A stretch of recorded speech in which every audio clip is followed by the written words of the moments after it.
Hey guys, what is up? Welcome back. Today we're going to take a look at the Buck Knives MiniBuck. Let's just dive right into it. With some specs, has an overall length of 4 3/4 inches, with a blade length of just 1 875 inches. So we're dealing with a really small knife here. Handle length of 2.875 inches. It is a drop point flat ground blade with a plain edge, weighing in at 1 ounce. The handle material is Valox, I think is how you pronounce that, Valox. And the blade steel is 440 HC. Alright, so the price point you're looking at this is $15. So for the price, it's not bad. Let's get a couple size comparisons in here before we start. Your normal Zippo,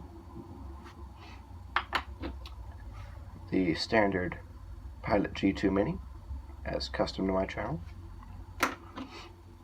the Victorinox Tinker. There's it with the blade open. So as you can see, it's a really tiny knife. And then right here next to the CRKT Squid. This is the Blade HQ exclusive. And just an update, if you guys aren't following my Instagram, which go ahead and do it, it's just Josiah Zazero on Instagram, I upgraded this. Now, this is just a little side thing. I'll get back to the knife in a second. But this, I got a glow-in-the-dark back spacer.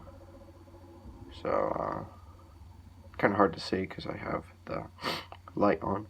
But yeah, glow-in-the-dark, it works pretty well. And I also got phosphor bronze washers for this. I bought both of those off of Etsy for probably a total about like $20, maybe a little more, a little less for everything. But yeah, I really like it. There's like some jimping and stuff on that. But yeah, it's really comfortable. And it's just a little pimp my knife, as I like to call it. So yeah, anyway, back to the MiniBuck.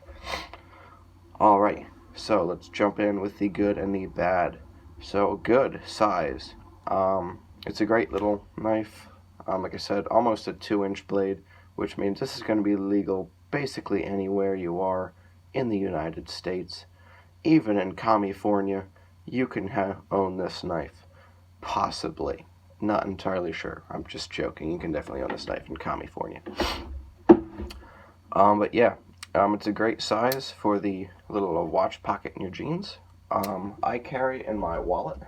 I just have this little kind of leather snap bifold wallet, but it does go on my belt.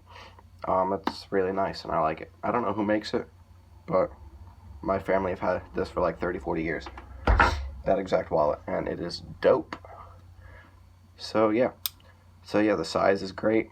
A nice little backup EDC. I wouldn't consider this a primary unless all you're really doing is just maybe opening up an envelope or something. I mean, you could do some actual cutting with this. Let me see if I can grab a piece of paper right here. There we go. Like, it takes a wicked edge, and I'll touch on that later in the review.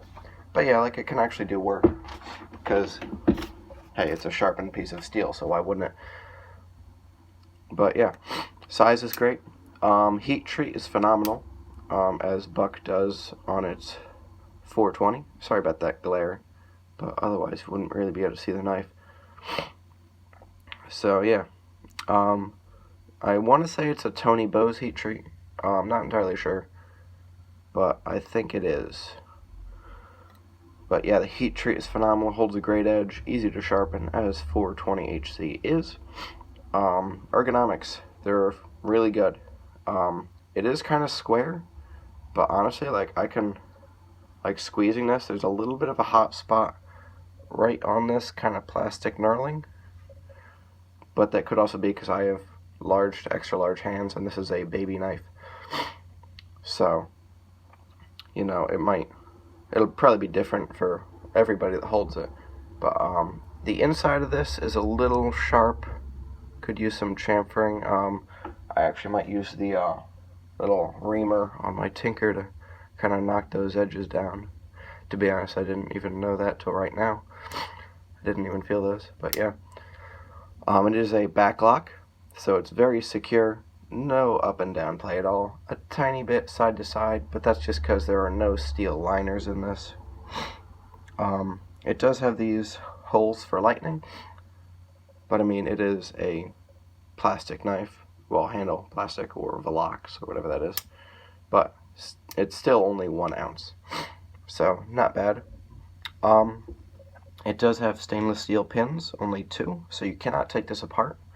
But I don't really see that as a good or a bad. It's kind of a, it's okay. Because as much as I love taking my knives apart, since it doesn't have a whole lot of use, there's not that much reason for it. Alright, so that is the good. Great size, phenomenal heat treat, comfortable ergonomics, and a little for the pins. Alright, now for the bad. Bad is the steel. It is a 420 HC. That should be more of an because you can, for everyday carry, you can get by with that. And again, it's a buck knife, so, you know, Tony bows, most of the time that's who they use to heat treat their knives. Again, I'm not entirely sure if this has that. Excuse me. But yeah, it's okay. Like, it's obviously not like your S30V, but it's around like a 8 CR13 MOV, I believe, somewhere around there. As well as 440 and all the 400 series steels. So it's not great, but it is very corrosion resistant. Bad, again, like I said, a little bit of play, but again, for a backup, that's not a huge deal. Pins, as I said before, again, not a huge deal. There's no pocket clip, mostly because it's only like a little under 3 inches closed, and that'd just be a little awkward to have a clip that'd be almost the same length. But that's more of a nitpick on my part. But for what I use, I don't really need one. It's more of a drop in your pocket, hook on your keychain with a little lanyard hole. No really need for a pocket clip anyway. My biggest problem with this is this stupid nail nick. Now, I like nail nicks. I have a Victorinox, so I'm pretty comfortable with them. But the way this is, like, just the way it sits when it's closed. Now, with lockbacks, you have this little piece in the ricasso that sticks out, so it'll set behind the liner if you don't have a stop pin. If you have a stop pin, you don't need that. But since this doesn't, that little piece comes out and it touches the back spring. That adjusts the height of where it is. But mine's just a little short, so see how far in that is? Which means I really have to jam my thumb in there to grab it. I mean, you can kind of pinch, but I have bigger fingers, so it's kind of hard to get in there. But yeah, once I get comfortable with it, I can do it. But when I first got it, it took me a minute, and I have shorter fingernails. So, but yeah. But that's basically it. I mean, fit and finish is not great, but again, for $15, it's not horrible. This is just like a molded polymer, I would assume. There's some minor things, but yeah. But there is a nice little stone wash. I guess you could put that on the good. Nice little stone wash to that. I like that. All the corners on the blade are pretty nice. They're chamfered, like they're not crowned, but like I can rub on them and don't feel anything. And all the edges on this blade that aren't supposed to be sharp aren't, and only the edge is, which is good. And yeah, as I was saying earlier, the edge is phenomenal. Like, this is a breeze to sharpen. You honestly, unless you're like cutting cardboard and stuff, or some like harder, more abrasive materials, you wouldn't really have to bring this to a stone. Like, you could just strap it up. But yeah, I mean, like, I just have my little strap with the compound, just run it on there, even just a little bit, just to get that burr off, and bada bing, bada boom. Let's see if I can find some hair on my arm. There we go. So yeah, it shaves for sure, 100%.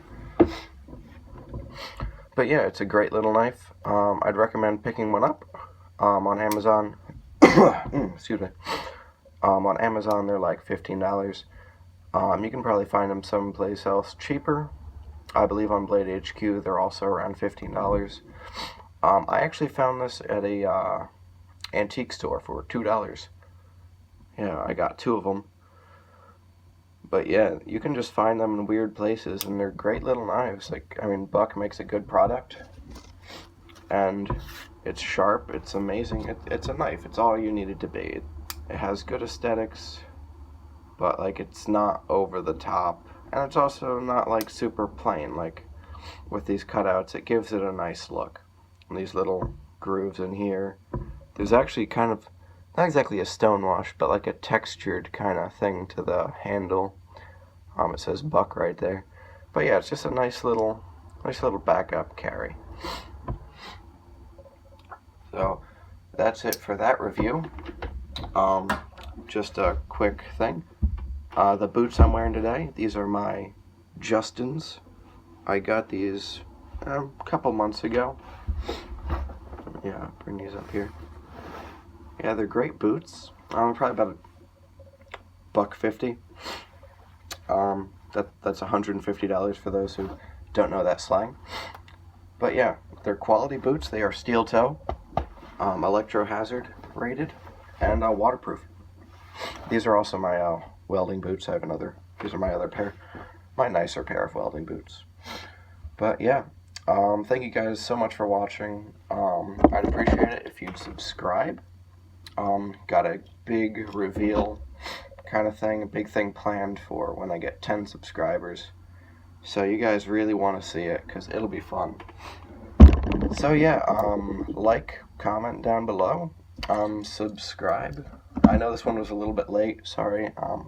I was sick this week. You can probably still hear it in my voice a little bit. Wait, excuse me. So yeah, I'll try and get back on schedule next week, and I hope you guys have a fantastic day. See ya.